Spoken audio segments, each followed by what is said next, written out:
ना, लड़का का भरोसा तोड़ना और लड़की को काट के फ्रिज में डाल देना ही लव जिहाद है। वो बाबा क्या करवाता था, मुस्लिम समाज का बाबा, वो क्या करवाता था कि किसी भी महिला को अपने कूल और डैशिंग लड़कों को रखा है और किसी जो भी हिंदू धर्म की लड़कियां हैं उनको प्रलोभन दे करके, उनका धर्मांतरण करवा के, उनके साथ धोखा करके, उनके साथ शारीरिक संबंध बना के, मतलब बिना इथिकल कि ये किए उसके साथ शारीरिक संबंध बनाता था, उसके बाद से उसको छोड़ देता था, उसको धोखा दे देता था। वो उस परिवार से आते हैं, उस पारिवारिक परिवेश से आते हैं जिस पारिवारिक परिवेश का 8,000 रुपया, 5,000 रुपया देना, 6,000 रुपया देना परिवार के लिए बोझ के रूप में है। आप स्कूल चला रहे हैं, आप पढ़ाएंगे लड़कों को तो आप पढ़ा के यही ना कहते हैं कि बाबू तुम डीएम बनेगा, ये नहीं ना कहते हैं बाबू तुम जाओ कल से गिट्टी ढोएगा। और तब भी ये मुंह से निकलता है कि जब तक जेल में चना रहेगा, आना जाना लगा रहेगा। नौजवानों से बेहतर कोई नहीं बताएगा। आप नौजवानों से पूछिए और जाइए तमाम उन विधायकों से पूछिए, उन सांसदों से पूछिए जो विगत 25 साल से, 30 साल से, 50 साल से एक पार्टी में घुस करके अपना विधानसभा बचाए हैं, अपना लोकसभा बचाए हैं। इलाहाबाद में क्या है कि इलाहाबाद के युवा आपके दुकान पे पकौड़ी कोई छान रहा है तो वहां पकौड़ी खड़ा होकर छानेगा और अपना आवाज मजबूती से उठा के वहीं से संदेश सदन तक भेज देगा, वहीं से संदेश बड़े बड़े नेताओं तक भेज देगा। वो युवा किसी भी कैलाश टोल मोड़ पे, जादवपुर मोड़ पे, बंजारी, आरआर मोड़, हजियापुर, कहीं भी किसी चौराहे पे बैठ करके सब्जी वाले के दुकान पे अपना आंदोलन नहीं कर सकते। मित्र का मतलब एक ही होता है सर, हम जो जानते हैं, मित्र का मतलब होता है आत्मा। आत्मा, मित्र मरा, आत्मा मरी। कई बार गलती से हम फोन लगाए कि भैया तो हुई नू, एक बार बात कर, फिर लगा कि अरे यार हमको विश्वास ही नहीं हुआ है सर आज तक कि प्रखर भैया नहीं है। उस लड़की को कोई लड़का मिल गया तो 4 दिन हुआ उसको मिले, उसके साथ वो ख्वाब देखेगी कि शादी हो गया, बाल बच्चे। जितने भी युवा हैं जो ऊर्जावान हैं वो हुंकार दल में जुड़े, और हुंकार दल में जुड़ने के बाद गोपालगंज की जो बूढ़ी मानसिकता वाली राजनीति है उसका बदलाव हो। और उसका बदलाव कब होगा?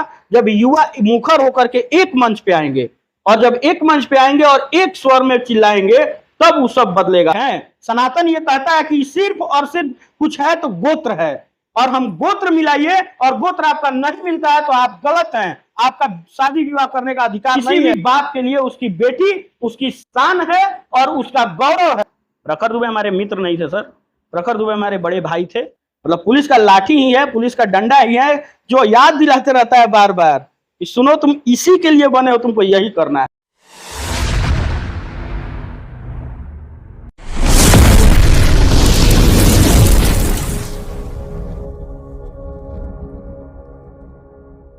दोस्तों नमस्कार, आप सभी जनता जज देख रहे हैं। हमारे इस चैनल पे आज के अतिथि हैं हुंकार दल के संस्थापक और एक क्रांतिकारी नेता, एक नौजवान, ऊर्जावान और सामर्थ्यवान नेता विपुल चौबे। आज इनका हमारे इस चैनल पे स्वागत है। बहुत बहुत धन्यवाद सर, बहुत आभार। और आपको भी एक बात के लिए धन्यवाद देंगे कि गोपालगंज के आप सबसे प्रथम पॉडकास्टर हैं। अच्छा लगा सर। चलिए, बहुत बहुत धन्यवाद। विपुल जी, आपके बारे में हमको पता है कि आपने हुंकार दल की स्थापना की है। क्या सोच के इस हुंकार दल की स्थापना की है? सर, हुंकार दल बनाने का उद्देश्य था कि जैसे अभी का राजनीति जो गोपालगंज का चल रहा है, गोपालगंज के साथ साथ पूरे बिहार का जो राजनीति चल रहा है, वो उसमें नेता जो हैं वो बुजुर्ग हो गए हैं। हालांकि हम अपने बुजुर्गों का मतलब बुराई नहीं कर रहे हैं, लेकिन राजनीति में हमेशा युवाओं की सहभागिता होनी चाहिए। इसलिए होनी चाहिए क्योंकि युवा का जब सहभागिता होगा तो बेहतर विकास होगा। उनके पास नया आइडिया है, उनके पास इनोवेट करने की क्षमता है। जो बुजुर्ग हो गए हैं उनका मानसिकता उस हिसाब का हो गया है कि ठीक है, यहाँ के लड़के गुजरात जाएंगे, यहाँ के लड़के यहाँ पढ़ने जाएंगे, कोई यहाँ कलेक्टिव रूप से गोपालगंज में नहीं रुकना चाहता है। ये इस बात का गवाह है कि बुजुर्ग मानसिकता से गोपालगंज अपना पूरा ग्रसित था। हुंकार दल बनाने का मतलब ये था कि जितने भी युवा हैं जो ऊर्जावान हैं वो हुंकार दल में जुड़े, और हुंकार दल में जुड़ने के बाद गोपालगंज की जो बूढ़ी मानसिकता वाली राजनीति है उसका बदलाव हो। और उसका बदलाव कब होगा? जब युवा मुखर होकर के एक मंच पे आएंगे, और जब एक मंच पे आएंगे और एक स्वर में चिल्लाएंगे तब वो सब बदलेगा। और जब बदल जाएगा तो देखिएगा कि गोपालगंज कितना सुनहरा लगेगा, सब कुछ होगा, यहाँ सब कुछ आएगा। सुई जहां है वहां तलवार की भी जरूरत है, जहां तलवार है, तलवार का काम सुई से नहीं होगा और सुई का काम तलवार से नहीं होगा। बिल्कुल। ये माना कि ऊर्जा की जरूरत है, ऊर्जावान नेताओं की जरूरत है, ऊर्जावान नौजवानों की जरूरत है, लेकिन कहीं ना कहीं जो सिंसेटिव और पुराने नेता हैं उनके तजुर्बे का भी तो ख्याल रखना है। नहीं। अगर दोनों मिले तो कितना अच्छा हो। हम तो पहले ही बोल चुके हैं सर कि हम अपने बुजुर्गों का अपमान नहीं करना चाहते हैं, हम अपने बुजुर्गों का सम्मान ही किए हैं। हम जानते हैं कि जिस हिसाब की परिस्थितियां आजादी के बाद थी उस हिसाब से वो लोग बेहतर किए हैं। लेकिन अभी का जो समय है, अभी लोग डिजिटलाइज हो रहा है, अभी का लोग आईटी हब चाहता है, अभी का लोग डिजिटल भारत चाहता है। तो डिजिटल भारत, अब बुजुर्ग जो हो गए हैं उनको ज्यादा ज्ञान नहीं है डिजिटल भारत पे, उनको ज्यादा ज्ञान नहीं है आईटी हब के लिए। अब हम जैसे युवा आएंगे तो हम बताएंगे ना कि इसका जरूरत यहाँ पे है और इस हिसाब का जरूरत, अभी का जो समय का मांग है उस हिसाब से हम जानते हैं कि बिहार को और गोपालगंज को क्या चाहिए। अभी के समय में हमसे बेहतर नहीं कोई बताएगा। हम, आप जाइए गोपालगंज के हमसे का तात्पर्य विपुल चौबे या नौजवान, नौजवानों से बेहतर कोई नहीं बताएगा। आप नौजवानों से पूछिए और जाइए तमाम उन विधायकों से पूछिए, उन सांसदों से पूछिए जो विगत 25 साल से, 30 साल से, 50 साल से एक पार्टी में घुस करके अपना विधानसभा बचाए हैं, अपना लोकसभा बचाए हैं। उनसे जाके पूछिए, उनका विजन ही है सिर्फ और सिर्फ अगला लोकसभा का टिकट कैसे पाना है, अगला विधानसभा का टिकट कैसे पाना है। उनका मात्र विजन यही है। उनका विजन ये है कि हम अपने बच्चों को कैसे राजनीति पर घुसा के विधायक बना दें। एग्जाम्पल उठा के देख लीजिए, नाम नहीं रखेंगे किसी का, लेकिन सबका यही मुद्दा है कि हम, हमारे बाद ये। विकास का मुद्दा नहीं है। विकास का मुद्दा होता तो गोपालगंज की बहुत सारी जरूरतें हैं जो पूरा हो गई होती, लेकिन अभी तक नहीं हुआ। इसलिए क्योंकि नेता सिर्फ और सिर्फ अपने आगामी चुनाव के बारे में सोच रहे हैं, नेता सिर्फ अपने बाल बच्चों के बारे में सोच रहे हैं। यही दुर्भाग्य है।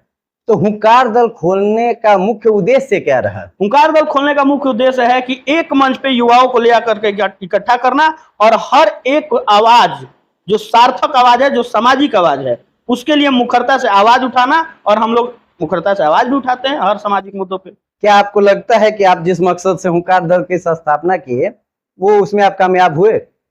कामयाबी सर 1-2 दिन में नहीं मिलता है। कामयाबी के लिए रास्ता लंबा होता है, सफर लंबा है, अभी धीरे धीरे चल रहा है, लेकिन हाँ कामयाब होंगे, हम होंगे कामयाब। समय लगेगा। पेड़ बनने में, वृक्ष बनने में उसे समय लगता है। क्या पौधा तैयार हो चुका है? बिल्कुल पौधा तैयार है, जड़ मेरा तैयार है और उसी जड़ के बलबूते पे खड़ा होंगे और खड़ा हो जाएंगे। हम अपने सहयोगियों के साथ, हम अपने भाइयों के साथ, हम अपने समर्थकों के साथ, हम अपने छोटे बड़े बुजुर्गों के साथ, जो भी हमारे अपने हैं, उन सभी के साथ जिस दिन पेड़ मजबूती से खड़ा हो जाएगा उस दिन उसमें का फल मीठा होगा और लोग खाएंगे तो आनंद आएगा। छांव भी देंगे हम।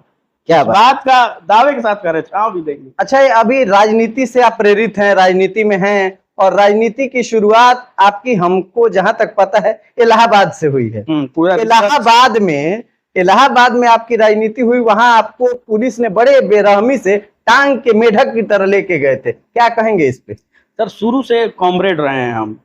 कॉमरेड? हाँ, हम लड़ना जानते हैं। कहीं भी अन्याय हुआ, कहीं भी कोई दुराचारी हुआ, कहीं भी किसी के साथ दुर्व्यवहार हुआ, हम लड़ने वाले लोग हैं और हम लोग पीछे हटने वाले लोग नहीं हैं।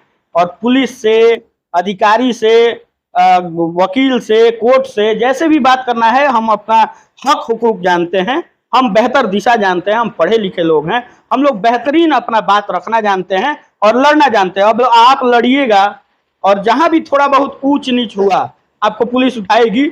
और पुलिस का उठाना इस बात का गवाह है कि विपुल चौबे कहां से कहां का रास्ता तय करने के लिए मनोबल मजबूत किया है। मतलब पुलिस का लाठी ही है, पुलिस का डंडा ही है जो याद दिलाते रहता है बार बार कि सुनो तुम इसी के लिए बने हो, तुमको यही करना है। और वो लाठी हमको सबक सिखाता है, वो जेल में हमको सबक सिखाता है। वो जेल कहता है कि तुम रहे हो मेरे अंदर इतना दिन, तो अब तुमको हिम्मत हारना नहीं है, तुमको आगे बढ़ना है। तो वहां से प्रेरणा मिलता है। सर पुलिस का उठाना अच्छा बात है। इलाहाबाद में आपको हमने देखा, एक फेसबुक के माध्यम से देखा था कि आपको पुलिस ने बहुत बुरी तरह से उठा के ले गए और आपकी पूरा खातिरदारी किया था। क्या कहेंगे? देखिए सर, गरीब की आवाज हो, किसानों की आवाज हो, हालांकि हम जब भी इलाहाबाद में जो आंदोलन किए हैं वो छात्रों की आवाज के लिए किए हैं। वो चाहे बिहारी छात्रों की आवाज हो, वो चाहे छात्र संघ बंद होने की आवाज हो, वो चाहे किसान आंदोलन भी हम लोग किए थे, वो चाहे जो भी मुद्दा रहा हो जिससे एक तबका अपने आप को पीड़ित महसूस कर रहा है, उन लोगों के साथ हम लोग खड़ा होकर के लड़े हैं। और जब लड़े हैं तो उसके बाद लाठी भी खाए हैं, इस बात का गर्व भी है। लाठी खाए हैं, जेल गए हैं, और तब भी ये मुंह से निकलता है कि जब तक जेल में चना रहेगा, आना जाना लगा रहेगा। क्या बात तो है। हम लोग डरने वाले लोग नहीं है सर, हम लोग सीखे हैं, धूसर माटी से खेल के बड़े हुए और लड़ना भिड़ना उठा पटक सब जानते हैं। इससे डरने वाली चीज नहीं है, सब कुछ सिखाता है जीवन में। जीवन का हर एक पहलू आपको एक अध्याय बन के सामने आता है, जो कि आपको पढ़ना होता है, समझना होता है, और जब पढ़ लिख के समझ जाइएगा, किसी चीज का डर नहीं रहेगा, सब काम मुखरता से और बेहतर होगा। विपुल चौबे और राहुल गांधी में क्या संबंध है? देखिए, राहुल गांधी विपक्ष के मजबूत नेता हैं, और लोकप्रियता जो होती है ना, वो दो पहलू में बांटा जाता है। वो दो पहलू ये कहता है कि मजबूत जो भीड़ है वो एक तरफ है, और वही सेम मजबूत भीड़ एक तरफ है। सबका मानना अपना अपना है। मेरा भी मानना है कि वो मजबूत विपक्ष हैं, वो अपना काम कर रहे हैं, लेकिन उनको थोड़ा समय और राजनीति में देना चाहिए, वो बेहतर रहेगा। हालांकि जो भी विपक्ष है वो अपना काम मजबूती से करता है। विपक्ष की भूमिका अगर विपक्ष वाले भूल जाएं तो फिर सत्ताधारी आवारा हो जाएंगे। इसलिए राहुल गांधी अभी तो वर्तमान में तमाम लड़ाई वो लड़ रहे हैं, अच्छा है, अभी संघर्ष कर रहे हैं, बेहतर है। विपुल चौबे कभी कांग्रेस एनएसयूआई के एक सक्रिय सदस्य और अध्यक्ष हुआ करते थे। बिल्कुल। कांग्रेस से आपका क्या रिश्ता है वर्तमान में? देखिए, हम जब कांग्रेस एनएसयूआई में थे, और कांग्रेस का विंग्स है, एनएसयूआई में जब थे हम पूरा बलिया से लेकर के दिल्ली तक हम कार्यक्रम किए हैं। बलिया से लेकर के दिल्ली तक एक पदयात्रा निकला था, एक हमारे सीनियर हैं बाबुल सिंह, उन्हीं के नेतृत्व में। उसमें हम लोग पैदल, उसमें हम लोग बाइक के माध्यम से दिल्ली तक गए थे लोग। और एनएसयूआई में बेहतर अनुभव रहा है, चूंकि देखिए जब संघर्ष की बात आएगी तो अगर आप विपक्ष में रहिएगा तभी संघर्ष मजबूती से करिएगा। संघर्ष करने का मतलब ये है कि हम लोग जो भी कार्यक्रम किए हैं वो सब एनएसयूआई के बैनर तले किए हैं, और एनएसयूआई का बैनर बहुत कुछ सिखाया है। ऐसा नहीं है कि हम इसको साइड लाइन कर देंगे। अभी आपका उससे क्या संबंध? संबंध सबसे है, उसमें का जो भी पदाधिकारी हैं सबसे मेरी बात है। कांग्रेस से संबंध है कि नहीं, कांग्रेस से अभी कोई रिश्ता। कभी आप राहुल गांधी के साथ फोटो खिंचवाते नजर आए, बिल्कुल, और फिर आज कह रहे हैं संबंध नहीं है, तो पलटू चेहरा में और आप में कोई अंतर है? नहीं, देखिए हम उतना बड़ा राजनीतिक विरासत नहीं लेकर पैदा हुए हैं, ना उतना बड़ा मेरा राजनीतिक ओहदा भी हुआ है, लेकिन हम हमारे पलट जाने से बिहार का भविष्य नहीं पलट जाएगा, हमारे पलट जाने से एक पूरा विजन नहीं पलट जाएगा हमारा। देखिए, अभी शुरुआती दौर है, जब धीरे धीरे सब कुछ बेहतर हुआ तो लगा कि हाँ भाई, ये हमारे मन लायक इसमें काम नहीं हो रहा है, क्योंकि किसी चीज को थोप देना और किसी चीज को प्यार से करवा लेना बहुत अंतर है। तो एनएसयूआई में हमको लगा किसी चीज को थोपा जा रहा है। जैसे हम आपको एक एग्जांपल दे देते हैं, हमारे जो गोपालगंज की मेंटलिटी है, क्योंकि हम गोपालगंज के जिला अध्यक्ष भी रहे हैं, हमारी जो गोपालगंज की मेंटलिटी है और गोपालगंज के जो युवा हैं, एक एग्जाम्पल आपको दे रहे हैं, वो युवा किसी भी कैलाश टोल मोड़ पे, जादवपुर मोड़ पे, बंजारी, आरआर मोड़, हजियापुर, कहीं भी किसी चौराहे पे बैठ करके सब्जी वाले के दुकान पे अपना आंदोलन नहीं कर सकते हैं। ये हम गोपालगंज के युवाओं को पढ़े हैं तब बता रहे हैं। इलाहाबाद में क्या है कि इलाहाबाद के युवा आपके दुकान पे पकौड़ी कोई छान रहा है तो वहां पकौड़ी खड़ा होकर छानेगा और अपना आवाज मजबूती से उठा के वहीं से संदेश सदन तक भेज देगा, वहीं से संदेश बड़े बड़े नेताओं तक भेज देगा। लेकिन यहाँ की मेंटलिटी ये है कि यहाँ के युवा आपका साथ वहां नहीं देंगे। एक पहलू ये है, एग्जाम्पल के तौर पर बता रहे हैं। तो इस हिसाब से देखिए, तो मतलब यहाँ की जो मेंटलिटी है वो कुछ मैच नहीं किया। दूसरा कि इस हमारे पहले जो एनएसयूआई के जिला अध्यक्ष थे वो किसी गलत इसमें आतंकवादी गतिविधियों में पकड़े जाने के बाद हम कुछ भी करते थे तो लोग एक उसी नजरिए से देखता था। मतलब एक टैगलाइन लगाता था कि ये भी। इन तमाम चीजों को जब सोचा गया तो हमारे पिताजी हमारे राजनीतिक गुरु हैं, बेशक। तो पिताजी के निर्णय के बाद हम लोग हम एनएसयूआई से थोड़ा सा साइडलाइन हुए। हालांकि एनएसयूआई खराब नहीं है, उसमें के जो इसके पूर्व के लोग जो जुड़े थे, हम चाहे थे सुधारें, लेकिन उतना सफल नहीं हो पाए हम। फिर भी प्रयास है कि अब बेहतर करेंगे, इसीलिए हम हुंकार दल बनाए। हुंकार दल किसी भी जात का सपोर्टिव नहीं है, किसी भी पंथ संप्रदाय का सपोर्टिव नहीं है, किसी भी व्यक्ति विशेष का नहीं है। ब्राह्मणवाद का सपोर्ट आपको करते अक्सर देखे हैं। ब्राह्मण होना सर गौरव का बात है, ब्राह्मण होना खराब थोड़े है, ब्राह्मणवाद नहीं। नहीं, ब्राह्मणवाद को सपोर्ट नहीं करते नहीं, देखिए। ब्राह्मणवाद अच्छा अच्छा, क्या है ब्राह्मणवाद? शंकर जी के बयान को लेके बोल दिए कि ब्राह्मणवाद, तो आपका सबसे पहला प्रश्न बनता है कि जो हमारा अनुभवी नेता है जो विधानसभा तक पहुंच गया है, उससे जाकर पूछिए कि इतना गैर जिम्मेवार वाला बयान कैसे दे दिया। अच्छा, उनको ये भी बुलाया जाएगा तो उनसे पूछा अरे जाएगा। सर, हमारा देखिए ब्राह्मण होने का गर्व है हमको, एकदम रहेगा, और इसको हम 100 समाज के बीच में कहेंगे कि है, लेकिन हमारे ब्राह्मण होने का गर्व है बस इसलिए है कि हम दूसरे जात को गाली नहीं देते। अच्छा, ब्राह्मणवाद क्या है? ब्राह्मण देखिए, किसी भी चीज में वाद लगाइएगा तो वो विवाद का रूप पकड़ता है, तो इसका मतलब कुछ नहीं है। नहीं, एक विपुल चौबे जो कि एक अच्छे नेता है, इनसे जानना चाहेंगे हम, हमारी जनता भी जानना चाहेगी कि ब्राह्मणवाद क्या है, मनुवाद, ब्राह्मणवाद, ये बहुत ज्यादा उछलता है। लोगों को आप कन्विंस कीजिए कि क्या है ये, इसमें अच्छाई है बुराई क्या है, बताइए। ब्राह्मणवाद नहीं, ब्राह्मणवत्व हो सकता है। ब्राह्मण का ब्रह्मत्व, हाँ वो हो सकता है। ब्राह्मणवाद ठीक है, देखिए हम बता रहे हैं आपको, जैसे कोई नेता बयान दे देगा कि ब्राह्मणवाद ये है वो, हम ये भी कहेंगे कि हम नींबू के साथ साथ नमक हैं, और इस दोनों पहलू को हम समझा रहे हैं आपको। ब्राह्मण वो है जो 1000 लीटर हो चाहे 10,000 लीटर दूध हो, उसमें एक बूंद पड़ेगा दूध में तो वो दूध को फाड़ देगा। और नमक हो, नमक इसलिए कह रहे हैं कि वो नमक इस हिसाब से है कि 1000 किलो सब्जी हो चाहे 1 किलो सब्जी हो, उसमें स्वाद अनुसार डालिएगा तो मजा दे देगा।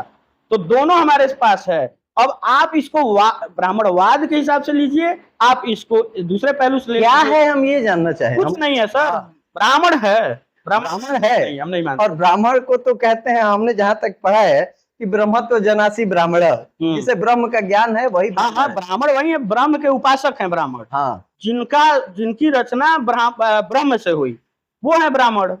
तो ये ज्यादा डिबेट का मुद्दा है ही नहीं कि आप क्या है, ब्राह्मण है ये। नहीं, ब्राह्मण है ये प्रश्न नहीं था। हाँ। प्रश्न ये था ब्राह्मणवाद क्या है। ब्राह्मणवाद पे क्या ही बोलना सर, हम कह ही रहे हैं कि विवादित चीज को देखना ही नहीं है, नहीं देखना है, नहीं बिल्कुल नहीं देखना है। विपुल चौबे एक क्रांतिकारी नेता हैं ही। आप एक हमेशा मुद्दा उठाया करते हैं जिसके कारण आप पॉपुलर भी हैं और लोग जानते हैं आपको। Gopalganj wants university. अच्छा, यूनिवर्सिटी बनने के कई क्राइटेरिया होते हैं, किस बेस पे आप गोपालगंज में यूनिवर्सिटी की मांग करते हैं? जरूरी है लेकिन किस बेस पे? हम पहला ये कारण हो सकता है सब है कि डिस्टेंस का मानक हम लोग देख लें कि हम लोग का यहाँ से छपरा का दूरी 100 किलोमीटर पड़ जाता है। छपरा में जेपी विश्वविद्यालय है, यहाँ से आप मुजफ्फरपुर चल जाइए वो भी लगभग 100 किलोमीटर, 124 किलोमीटर, लगभग 100 किलोमीटर के बाद ही है। हम लोग के गोपालगंज से कहीं भी किसी भी जिला में चूंकि 6 विश्वविद्यालय है, आप उस विश्वविद्यालय को अपना डिस्टेंस के मानक से देखिए तो वो पूरा अपना मानक ये कहता है कि 60 से 80 किलोमीटर के रेडियस में होगा तो आपके जिला को नहीं मिलेगा विश्वविद्यालय। पहला मानक ये है कि 100 किलोमीटर से नजदीक हमारे गोपालगंज से नहीं है कोई। देखिए, आप वही तथ्य बोलिएगा, जनता जो सुन रही है वो तथ्य पे बोलिए। एकदम बता रहे हैं। दूसरा मुद्दा ये है कि जैसे पलायन, जो भी गोपालगंज में 27,40,000 की जनसंख्या है, एग्जैक्ट 27,40,000 की जनसंख्या है, मतलब ऊपर नीचे 2-4-10 को हो जाएगा। वो जनसंख्या में आप 27,40,000 में लगभग 17% युवा हैं, और वो युवा शिक्षा के लिए पलायन, हाँ, जो शिक्षा के लिए पलायन कर जाते हैं, यहाँ से गोरखपुर चल गए, दिल्ली चल गए, बेंगलोर चल गए, बनारस चल गए, तमाम जगहों पे वो लोग पलायन करते हैं। और उसके बाद उनकी समस्या ये है कि वो उस परिवार से आते हैं, उस पारिवारिक परिवेश से आते हैं जिस पारिवारिक परिवेश का 8,000 रुपया, 5,000 रुपया देना, 6,000 रुपया देना परिवार के लिए बोझ के रूप में है। तो इस हिसाब से विश्वविद्यालय आना चाहिए। विश्वविद्यालय इस हिसाब से भी आना चाहिए कि विश्वविद्यालय आएगा तो रोजगार का स्रोत बढ़ेगा, तमाम जो अपार्टमेंट बनेंगे, पीजियां बनेंगी, डेलीगेसियां बनेंगी, छात्रों का रहने के लिए लाइब्रेरी बनेगा, छात्रों के आने जाने के लिए ट्रांसपोर्टेशन का व्यवस्था होगा। आय के हिसाब से भी विश्वविद्यालय अपना मानक पूरा कर रहा है कि ज्यादा युवा हैं जो पढ़ने के लिए पलायन कर रहे हैं। तो ये 3 मुद्दा है जिसके लिए हम लोग मुखरता से लड़ रहे हैं, और इसी 3 मानक को हम लोग हर जगह रख रहे हैं। कहाँ बाधा आ रहा है कि ये काम नहीं हो पा रहा है? हाँ, हमारी लड़ाई में बाधा आ रही है। कहाँ आ रहा है बाधा? ये है सर कि हम लोग उतना अभी मजबूत होकर नहीं लड़ पाए थे, कि हमारे विधायकों को और हमारे सांसदों के कान में जू रेंग दे। अच्छा, ये एक बात आप गलत बोल रहे हैं, क्योंकि आप ही की बात अभी फिलहाल कुछ दिन पहले अमरेंद्र पांडे, हाँ, पप्पू पांडे ने बिल्कुल, बिल्कुल, इस बिल्कुल। यूनिवर्सिटी की बात कहा, तो आप कह रहे हैं कि एमएलए नहीं बात उठा रहे हैं, नहीं, तो गलत बात है। हम बता रहे हैं, अभी हम लोग जो ब्लॉक स्तरीय कार्यक्रम शुरू किए हैं, तो ब्लॉक स्तरीय कार्यक्रम इतना पॉपुलर हुआ है कि वहां से पत्रकार समाज उठ के जाके तमाम विधायकों का इंटरव्यू ले रहा है। और विधायक जब शिक्षा की बात कर रहे हैं तो हम तमाम पत्रकारों को धन्यवाद देंगे कि विधायक से मुखरता से पूछ रहे हैं कि गोपालगंज में एक विश्वविद्यालय के लिए आवाज उठाया जा रहा है, आप समर्थन करेंगे कि नहीं करेंगे।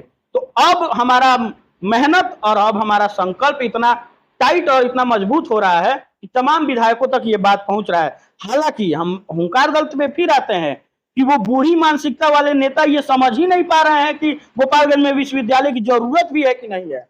गोपालगंज में विश्वविद्यालय युवा मांग रहे हैं, ये बात समझ ही नहीं पा रहे हैं। इसीलिए हुंकार दल भी बनाया गया और इसीलिए मजबूती से लड़ाई विश्वविद्यालय के लिए लड़ा जा रहा है। एमएलए तो आजकल आपकी बात उठा रहे हैं ना? उठाएंगे ना, क्यों नहीं उठाएंगे। अरे आप पहले कहते कि नहीं उठा रहे हैं कोई। हम बता रहे हैं कि अभी कुछ दिन पहले तक हम लोग पर्चा बांट रहे थे। आपके पास भी हम आज से 2 साल पहले पर्चा लेके आए थे, आप भी उसका समर्थन किए थे और तमाम जगहों पर हम लोग पर्चा बांटे। अभी तक आपको बता दें कि लगभग 3 से 4 लाख लोग हस्ताक्षर अभियान पे हमारे साइन कर चुका है और पर्चा हम लोग उन तक पहुंचाए हैं।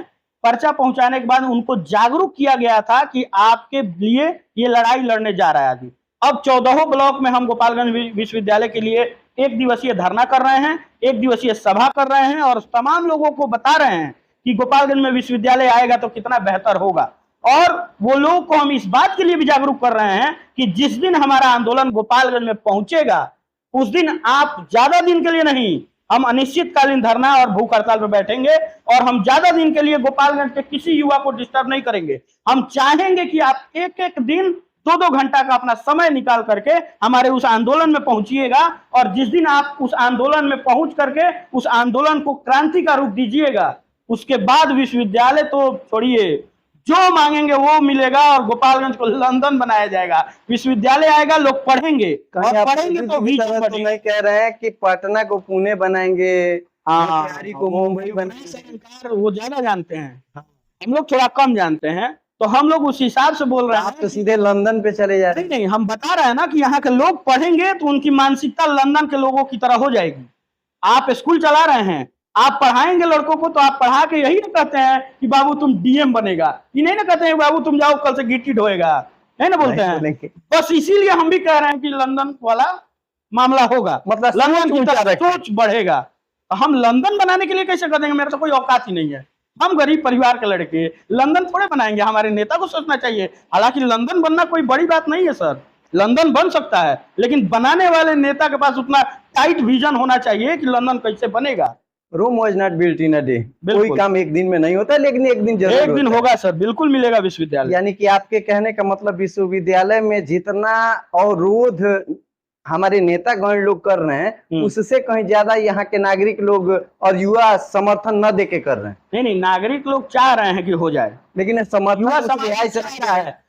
युवा समाज खड़ा भी हो रहा है, लेकिन दुर्भाग्य है कि युवा समाज सिर्फ फेसबुक पे खड़ा हो रहा है। फेसबुक पे खड़ा। आप एक बार, जैसे हम बरौली गए, बरौली के जितने भी जागरूक युवा थे, जितने भी लड़ने वाले युवा थे, जो हमारे जैसे युवा हैं, जो हम लोग लड़ने वाले लोग हैं, तो हमारे जैसे जितने भी युवा थे सबका समर्थन मिला था सर। लगभग 100-200 युवा आए थे। लेकिन ये दुर्भाग्य की बात है, हम चाहते हैं कि जिस ब्लॉक में कार्यक्रम हो उस ब्लॉक में कम से कम 5000 लोग इकट्ठा हो।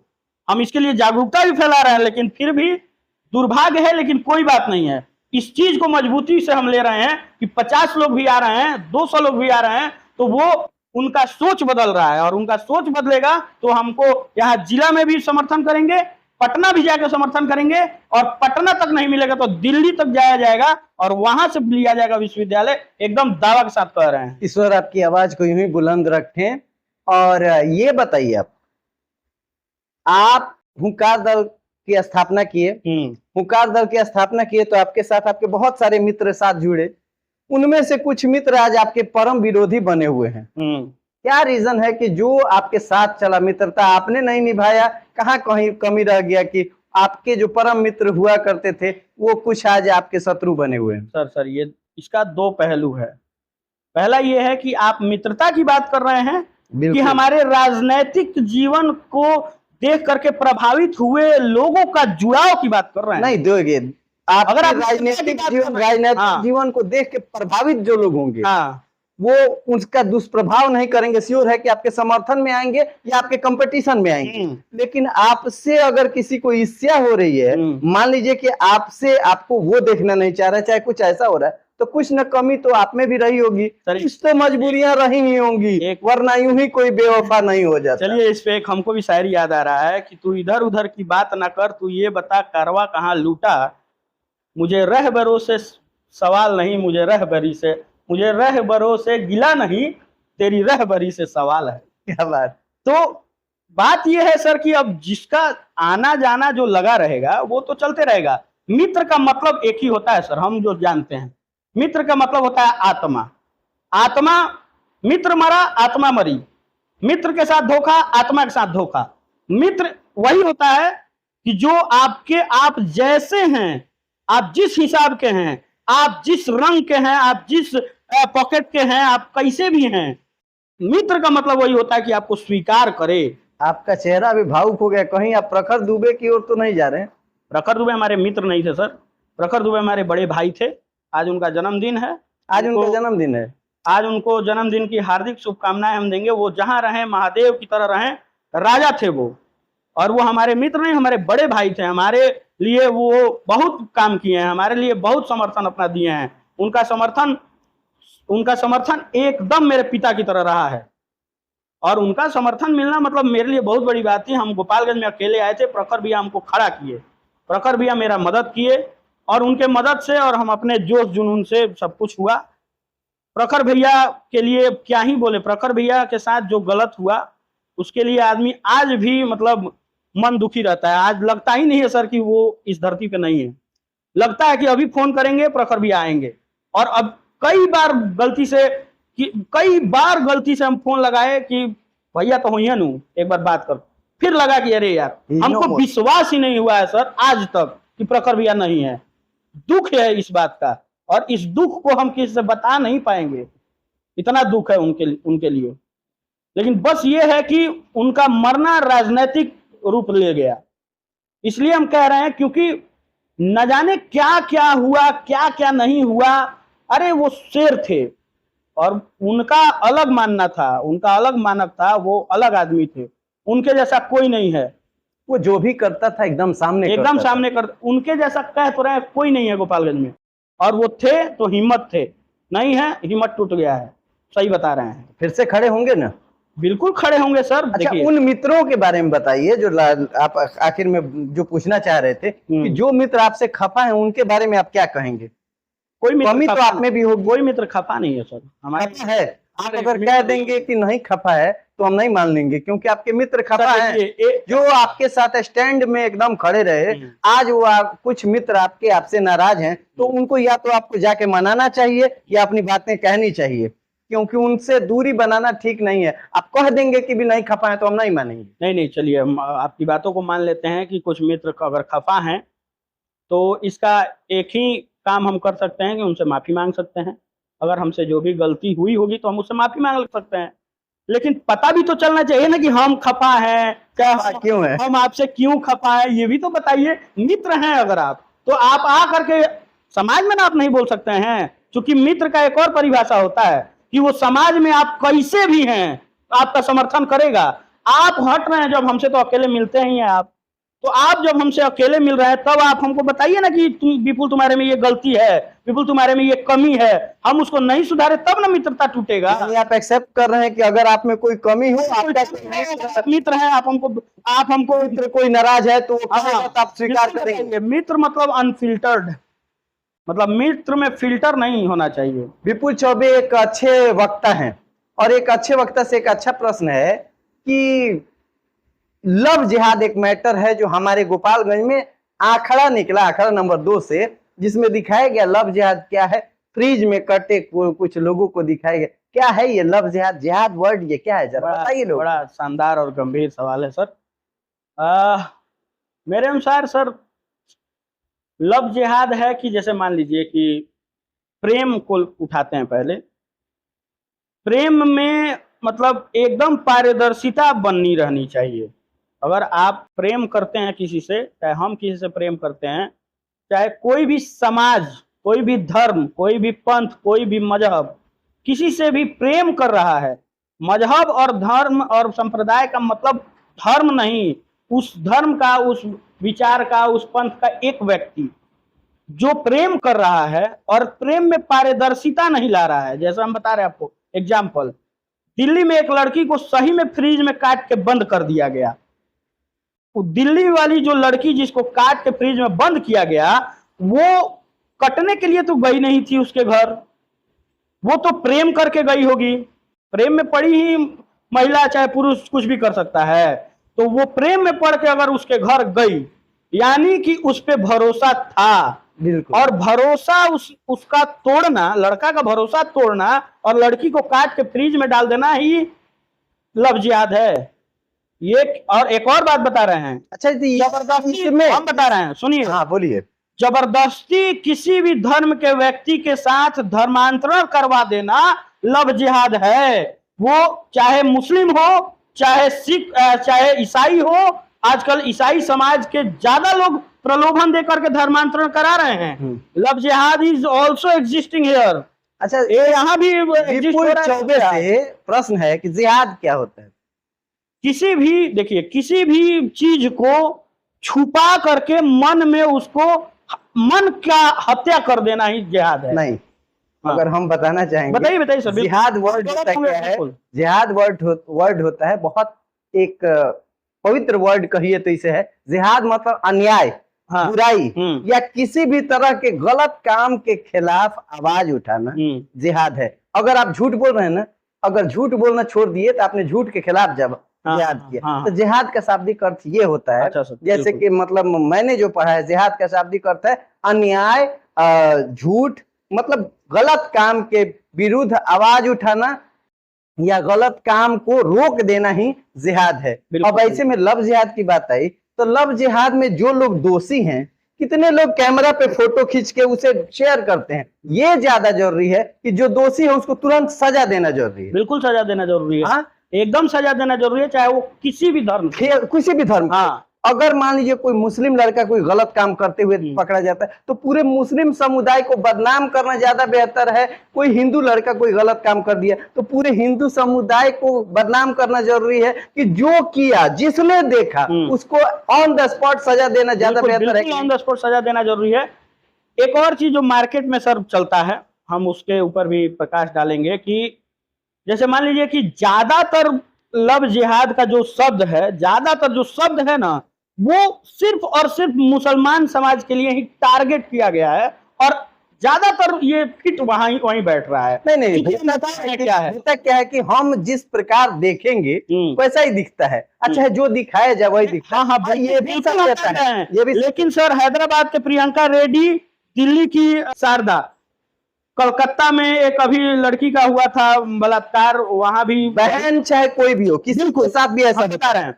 ये ज्यादातर समस्या यही है। अब आप एक बाबा अभी लखनऊ से पकड़ा गया है, वो बाबा क्या करवाता था, मुस्लिम समाज का बाबा, वो क्या करवाता था कि किसी भी महिला को अपने कूल और डैशिंग लड़कों को रखा है और किसी जो भी हिंदू धर्म की लड़कियां हैं उनको प्रलोभन दे करके, उनका धर्मांतरण करवा के, उनके साथ धोखा करके, उनके साथ शारीरिक संबंध बना के, मतलब बिना इथिकल ये किए उसके साथ शारीरिक संबंध बनाता था, उसके बाद से उसको छोड़ देता था, उसको धोखा दे देता था। प्रेम अनफिल्टर्ड होना चाहिए, हम बता रहे हैं। लेकिन अगर उसमें आप किसी भी चीज का आप एक पर्दा डाल रहे हैं, अपने आत्मा के भीतर कह रहे हैं हम, जैसे हम आपसे प्रेम कर रहे हैं और बीच में आप पर्दा डाल दिए, तो क्या प्रेम सर? इसका क्या निदान क्या? इसका निदान यही है कि देखिए, जो जिस धर्म से है उस धर्म में एकदम स्ट्रिक्ट रहे। हम लोग चरित्र के पूजक हैं, हम लोग चित्र और चरित्र दोनों को पूजते हैं, लेकिन हमारी मान्यता यह है कि हम लोग ज्यादा चरित्र को पूजे हैं। हम सीता मैया को देख लीजिए, अरे रावण को भी देखिए, रावण का चरित्र खराब था इसलिए उसका विरोध होता है, नहीं तो रावण से बड़ा अखंड ज्ञान कौन था? महापंडित नहीं था, लेकिन उसका चरित्र खराब होने के कारण हम उसका विरोध करते हैं। इसलिए हम कह रहे हैं कि आप किसी भी धर्म के हैं, आप अपने ही धर्म में अपना प्रेम फैलाइए। बेशक। आप अगर देखिए और दूसरे धर्म में प्रेम फैला रहे हैं तो उसको निभाइए, ना कि सम्मान। उसको काट के फ्रिज में डाल दीजिए। अगर कोई कोई भी करता है लड़की, कोई भी बहन, कल ही रक्षाबंधन बीता है, कोई भी बहन किसी भी पिता के लिए फ्रिज में कट के जमाने वाली कोई ये खिलौना नहीं है। किसी भी बाप के लिए उसकी बेटी उसकी शान है और उसका गौरव है, और उसको आप काट के फ्रिज में डाल दीजिएगा, आप पछतावा पर से फेंक दीजिएगा। इसका निदान यही ना निकलना निदान चाहिए। ये है कि पर्दा हटाइए, जो करना है खुल के करिए। हमको गलत लगेगा कि ये सुनो, मुस्लिम लड़की हिंदू लड़की हो, मुस्लिम लड़का है, मत करो, हम डांटेंगे अपने घर के लड़की बेशक बेशक बेशक। और डांटेंगे और समझाएंगे, उसके अंदर हम जागरूकता बढ़ाएंगे। ये हुआ है, ये हर संप्रदाय में होनी चाहिए। बिल्कुल हर मतलब संप्रदाय चाहे होना जो भी चाहिए। ये गलत स्टेप हाँ, आता है, ऐसा नहीं होना चाहिए। जिसे अपने संप्रदाय का लाज नहीं है, जिसे अपने घर परिवार का लाज नहीं है, बिल्कुल वही बिल्कुल कदम उठाएगा एकदम और सही बात उसके है। प्रति सब समाज को जागरूक होना चाहिए। हाँ, एकदम समाज को जागरूक होना चाहिए और अपने अपने घर के बेटियों को समझाइए कि आप अपने ही धर्म में प्रेम कर सकती हैं। आप अपने ही जो आपका गोत्र है, क्योंकि हम लोग जो गोत्र के मानक हैं, सनातन ये कहता है कि सिर्फ और सिर्फ कुछ है तो गोत्र है, और हम गोत्र मिलाइए, और गोत्र आपका नहीं मिलता है तो आप गलत हैं, आपका शादी विवाह करने का अधिकार नहीं है। आप गोत्र मिलाइए, माता पिता का बात मानिए, और उसके बाद अगर आप कट जाती हैं, हालांकि बहुत ऐसा केस आता है कि माता पिता अगर अरेंज मैरिज करा रहे हैं तो दहेज को लेकर के तमाम ये होते रहता है, लेकिन उसके बाद भी ये कम ही सुनने को मिलता है। तो हम कहेंगे कि आप पिता हैं, आप माता हैं, आप भाई हैं, आप बड़े भाई हैं, आप दादा हैं, आप दादी हैं, तो अपने घर के बच्चों को एकदम सशक्त बनाइए, उसको पढ़ाइए, उसको समझाइए और बताइए कि किसी भी दूसरे धर्म में आप नहीं प्रेम कर सकते हैं, बिल्कुल गलत है। मेरा भी जनता से ये कहना है कि प्रेम बुरा चीज नहीं है, प्रेम जाति धर्म का मोहताज नहीं है, लेकिन प्रेम पवित्र होना चाहिए, पहली बात। और दूसरी बात, प्रेम जो शब्द है, अगर दुनिया में किसी लड़की से सबसे ज्यादा कोई प्रेम कर सकता है तो उसका पिता से ज्यादा प्रेम करने वाला दुनिया में सर, एक पैदा ही नहीं लिया। एक मिनट मैं रुकूंगा कि पिता के बारे में, मैं भी एक पिता हूं, मैं भी जानता हूं कि क्या है पिता। बेटी को यदि थोड़ा सा बुखार लग जाए ना तो पापा को टाइफाइड पकड़ लेता है। ऐसे ही पापा की परी नहीं कही जाती हैं वो। अगर बेटियां, वो बेटी जो अपने बाप का बात नहीं मानी, अपने उस हीरो का बात नहीं मानी, जिसने उसको पाल पोस के बड़ा किया, जिसके लिए वो सब कुछ किया, और उसका बात जिसने अनादर कर दिया, तो मुझे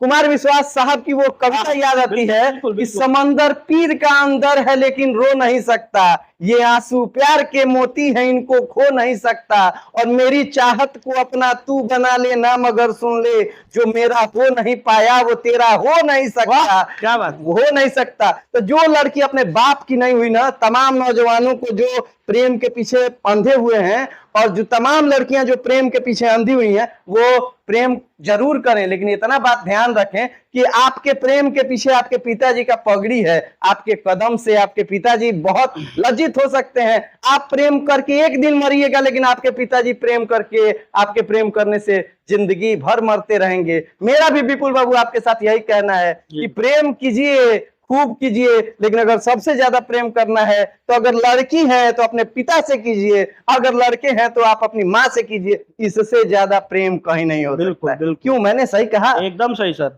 और वही तो कहा जा रहा है कि अगर आजकल की लड़कियां जो हैं, आजकल की लड़कियां ज्यादातर ये हो रहा है सर कि अगर कहीं यहाँ से, जैसे मान लीजिए कि उस लड़की को कोई लड़का मिल गया, तो 4 दिन हुआ उसको मिले, उसके साथ वो ख्वाब देखेगी कि शादी हो गया, बाल बच्चे हो गए, हम शिफ्ट हो गए, हम खुश हैं, सुकून में हैं। अरे भाई, तुम 4 दिन के लिए अगर सपना देखना शुरू कर सकती हो तो तुम्हारा 40 साल 50 साल पुरानिया जो तुम्हारा बाप है, उसका सपना क्यों नहीं समझ पा रही हो? समझना उसके सपना को जरूरी है, ना कि 4 दिन का वो प्रलोभन और दिखावटीपन जो मोहब्बत है। इस संसार में अगर सतत निस्वार्थ प्रेम अगर कोई कर सकता है तो वो है माता पिता हैं। उनके पास कोई लोभ लालच और ईर्ष्या द्वेष नहीं है, उनके पास सिर्फ और सिर्फ आपको देने के लिए है, तो वो प्रेम है, चाहे वो किसी भी रूप में हो। बिल्कुल बिल्कुल, पिता से बढ़ के कुछ नहीं है, माता से बढ़ के कुछ नहीं है, लेकिन आज के ये युवा समझ नहीं रहे, लेकिन इन्हें समझना चाहिए। विपुल जी, आपको हमने सुना कि आप धार्मिक स्वतंत्रता के बारे में बोल रहे थे। धार्मिक स्वतंत्रता कैसी होनी चाहिए, धार्मिक स्वतंत्रता क्या है, जरा इस पर बताएं दर्शकों को। धार्मिक स्वतंत्रता सर एक संविधान के अनुच्छेद 25 से हम पढ़े थे उसको, कि धार्मिक स्वतंत्रता अपना संविधान इसलिए ये शब्द को लिखा है कि हम जिस भी धर्म के हैं, मतलब हम अपने से जो भी धर्म चाहे उस धर्म में जी सकते हैं, जो भी बेहतर हो उसको चुन सकते हैं, जो भी चीज हमको लगे कि ये हमारे हित में है उसको कर सकते हैं अकॉर्डिंग टू धर्म, मतलब हमारे धार्मिक रूप से हमको जो बेहतर लगे हम वो कर सकते हैं। ये हमारी धार्मिक स्वतंत्रता भी है। लेकिन इससे दूसरे धर्म या संप्रदाय की आस्था को ठेस नहीं लगे। हाँ बिल्कुल बिल्कुल बिल्कुल, ये जोड़ना था कि इससे दूसरे और हम लोग, जैसे आप ये सवाल शायद हम एक वीडियो डाले थे उससे उठाए होंगे, तो उसमें मेरा संदर्भ ये था कि जैसे गोपालगंज के एसपी महोदय ने एक फरमान जारी किया, वो कहे कि गोपालगंज में जुलूस नहीं निकलेगा। उन्होंने नहीं जुलूस नहीं कहा, नहीं, उसके बाद उनके पीसी में आया था कि जुलूस में डीजे हथियार। ना विपुल बाबू, हम आपको यहाँ करेक्ट करेंगे, उन्होंने जुलूस में डीजे निकालने की पाबंदी की थी, तब आप लोग मतलब सारे नेता लोगों ने डीजे पर पाबंदी किया था। मान लिया, हथियार पे पाबंद लगाइए आप। हाँ। हथियार बिल्कुल गलत है, लेकिन आप डीजे पे पाबंद नहीं लगा सकते हैं। तो आखिर आंदोलन किया, सारे लोगों ने आंदोलन। हाँ, तो इसीलिए आंदोलन हुआ है, क्योंकि हमारी सांस्कृतिक लड़ाई ये है कि हम अपने राम के लिए, हम अपने आराध्य के लिए, हम अपने पूजे जाने वाले तमाम देवी देवताओं के लिए हम लड़ाई लड़ें। और लड़ाई लड़ने का ही परिणाम है कि अयोध्या में राम मंदिर बना है सर। लड़ाई लड़ने का ही परिणाम है कि बनारस में और विंध्याचल में कॉरिडोर बना है सर। लड़ाई लड़ने का ही परिणाम है कि आने वाले समय में मथुरा में मंदिर बनेगा सर, बनना चाहिए। यही लड़ाई है और इस लड़ाई को हम सांस्कृतिक लड़ाई मानते हैं, और यही हमारा संविधान का अनुच्छेद 25 इजाजत देता है कि आप अपने धार्मिक लड़ाई के लिए, सांस्कृतिक लड़ाई के लिए मजबूती से खड़ा रहिए, लेकिन किसी दूसरे पक्ष को नाराज नहीं करना है। और हमको लगता है कि राम मंदिर बनने से कोई नाराज नहीं है। राम मंदिर के बारे में हम यही कहना चाहेंगे कि एक आदमी, हम एक उदाहरण से समझाना चाहेंगे, जब विपुल चौबे अगर देश के प्रधानमंत्री बन जाते हैं, मान लीजिए कि विपुल चौबे अगर देश के प्रधानमंत्री बन जाते हैं, तो विपुल चौबे का सबसे पहला प्रतिमा कहाँ लगेगा? गोपालगंज में, यानी कि आपके जन्मस्थली पे आपका प्रतिमा सबसे पहले होना चाहिए। हाँ। तो यदि हमारे प्रभु श्री राम का जन्म अयोध्या में हुआ था, तो उनका मंदिर अयोध्या में नहीं तो क्या गोपालगंज में बनेगा? हाँ। प्रभु श्री कृष्ण का जन्म अगर मथुरा में हुआ है, तो उनका जो मंदिर है वो अगर मथुरा में बन रहा है, तो किसी को भी आपत्ति क्यों होनी चाहिए? आपके बाद से भारत नहीं, आगे विश्व के मुसलमान समाज आगे भी कहना है, यदि मोहम्मद साहब हमारे मोहम्मद साहब की पैदाइश मक्का मदीना में, बिल्कुल वहां है, मक्का में हुआ, उनका अगर वहां है, तो अगर उनका वहां है, ख्वाजा मोइनुद्दीन चिश्ती का अगर अजमेर में है, तो उनका दरगाह वहां है, तो फिर प्रभु श्री राम का अयोध्या में हुआ, चाहे भगवान श्री कृष्ण का मथुरा में हुआ, तो इसमें बुराई क्या है? सारे देश की समर्थन है भाई, यहाँ किसी को एतराज नहीं है। प्रभु श्री राम जितने आपके हैं, प्रभु श्री राम उतने ही हैं। प्रभु श्री राम जितने हिंदू धर्म के हैं, उतने ही इस्लाम के लिए हैं, क्योंकि राम रामाय नमः। तो तुम उस राम की पूजा करो जो राम का भी राम है। बिल्कुल। तो इसलिए ये हम कहना चाहेंगे। चलिए विपुल जी। जी सर।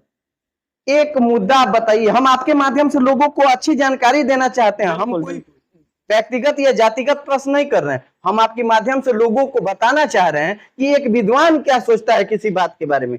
आपसे ये कहना है कि हिंदुत्व जो वर्ड है, हिंदुत्व क्या है और इसका पालन कैसे करना चाहिए?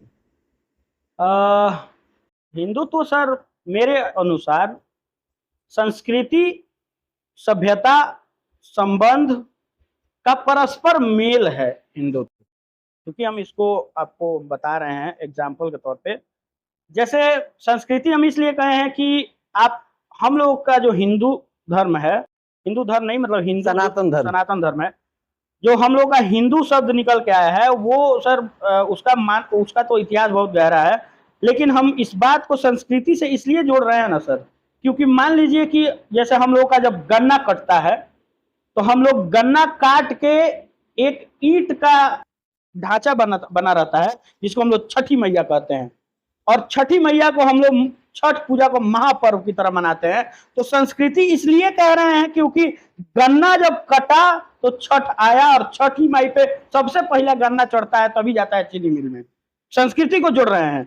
गेहूं कटता है, दिवाली मनता है, धान कटता है, खिचड़ी मनता है। मकर संक्रांति के समय में जब धान लगभग कहीं कहीं बचा रहता है, जब कटना ही शुरू होता है तो उसका लावा वहां हम लोग चढ़ाते हैं। तो इसको सांस्कृतिक रूप से अगर देखा जाए, धान ये रूस में भी कटता है, धान ये अमेरिका में भी कटता है। वो सब लोग हिंदू हैं। और हम बता तो रहे हैं, जो लोग अपना मानक को लेके चल रहे हैं, जैसे हम कह रहे हैं कि हम जितना पढ़े हैं, हम जितना अपने आप में आत्मसात किए हैं, अनुभव लिए हैं, उस हिसाब से हम आपको बता रहे हैं कि संस्कृति, सभ्यता और संबंध का परस्पर मेल है हिंदुत्व।